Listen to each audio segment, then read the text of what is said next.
Okay, so go ahead and throw your name on here in case they don't get glued in or they fall back out.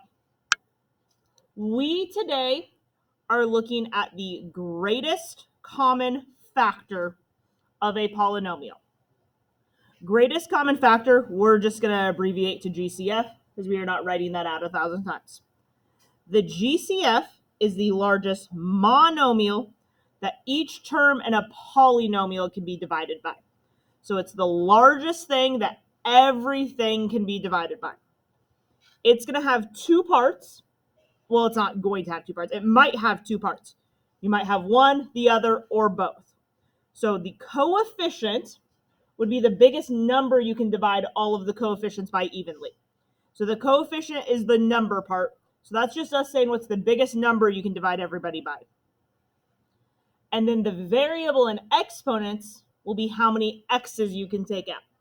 So sometimes we'll take out a number, sometimes we'll take out some x's, sometimes we'll take out both. When we figure out what we're taking out, we will divide the coefficients and we will subtract the exponents. So divide the coefficients, subtract the exponents.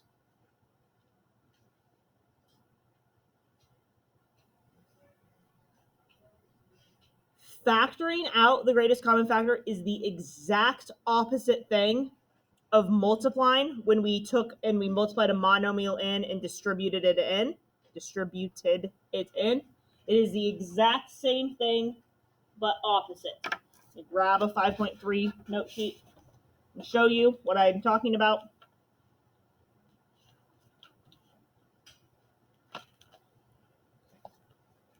We took this 2, we multiplied 2 times 3 to get 6, 2 plus 2 to get 4, 2 times negative 5 to get negative 10, 2 plus 1 to get 3. So it's the exact opposite thing, but instead of multiplying something in, we're dividing something out. So that's why instead of adding the exponents, we subtract the exponents. Instead of multiplying the coefficients, we divide the coefficients. Any questions right now? All right, so moving down, our first two examples, we are going to have both parts. So we've got 21x to the 6th minus 12x to the 5th plus 15x to the 3rd. First thing that we have to do is decide if there's anything we can divide 21, 12, and 15 by. What can we divide all three of those numbers by? 3. Okay, so we can divide all of those by 3. We want the greatest common factor, and that is the biggest number we can divide them all three of them by. Okay, then we've got x to the 6th, x to the 5th, and x to the 3rd. Since we are in standard form, the one with the least x's is always going to be at the end. So he only has 3 to give me, so that's as many as I can take from anybody. So our greatest common factor here is 3x to the 3rd. And once we divide it out, I think you guys will see that's all we can divide out. Sorry. So we're going to take that 3x to the 3rd. We're going to put it in front of parentheses. And then we are going to divide out that 3x to the 3rd. So we're doing 21 divided by 3, which is 7. So we divide our coefficients. And then we subtract our exponents. 6 minus 3 is 3. 7x to the 3rd.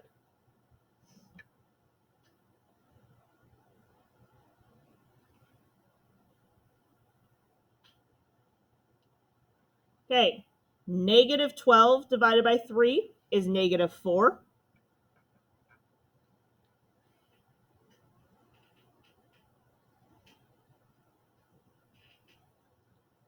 Five minus 3 is 2. That's x squared.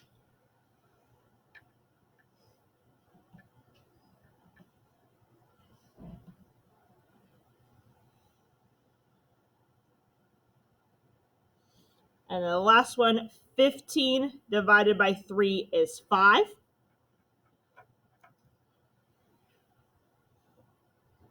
And then 3 minus 3 is none. We factored out all of the x's from that last term, so there's no more x's on that last term, and there never should be any there.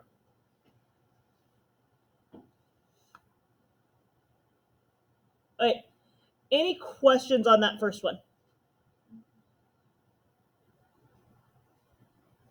Okay, so if you wanted to check your answer, you could always do 3 times 7 is 21, 3 plus 3 is 6. So multiply it back in. 3 times negative 4 is negative 12, 3 plus 2 is 5, 3 times 5 is 15, 3 plus none is 3.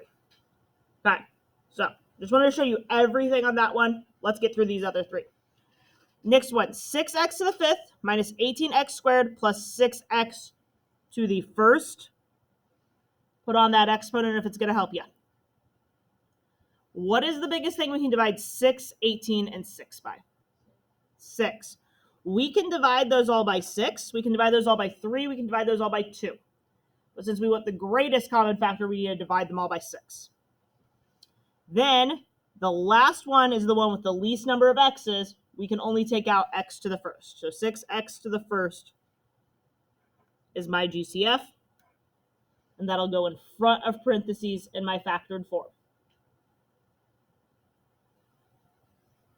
So we'll do 6 divided by 6, which is 1.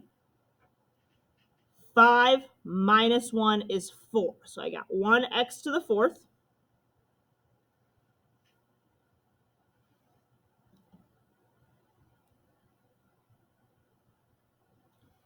Negative 18 divided by 6 is negative 3. 2 minus 1 is 1. So negative 3x to the first.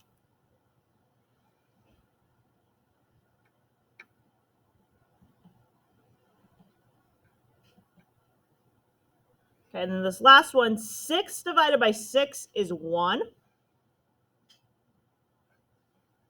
X to the first divided by this x to the first, I do 1 minus 1, I have none left. So if you guys look, this term right here, 6x to the first, is being divided by itself. Anything divided by itself is 1. We do still need that 1 there, though. It doesn't disappear.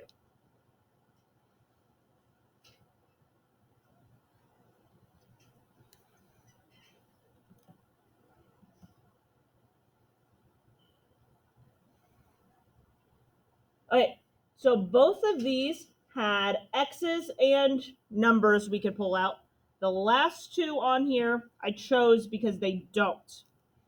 So the next one, 16x cubed plus 24. Sorry, my camera is not where I want it to be. There we go.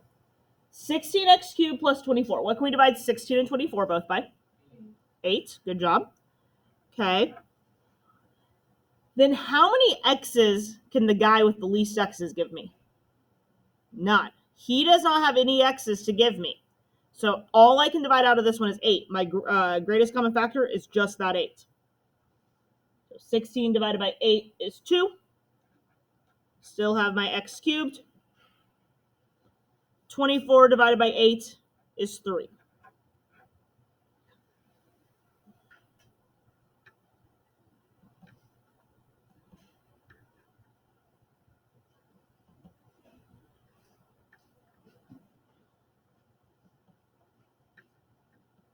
Okay. And then the very last one, what can I divide 7 and 5 by? 1. Dividing by 1 doesn't do me any good. So if the biggest number you can divide by is 1, you don't even need to include it. You can if you want. We can, however, take out some x's here. So x to the fourth and x squared, I can pull out 2. I can pull out x squared. So my greatest common factor on this one is just x squared. So the 7's going to stay the same. 4 minus 2 is 2. Then the 5 is going to stay the same. 2 minus 2 is none.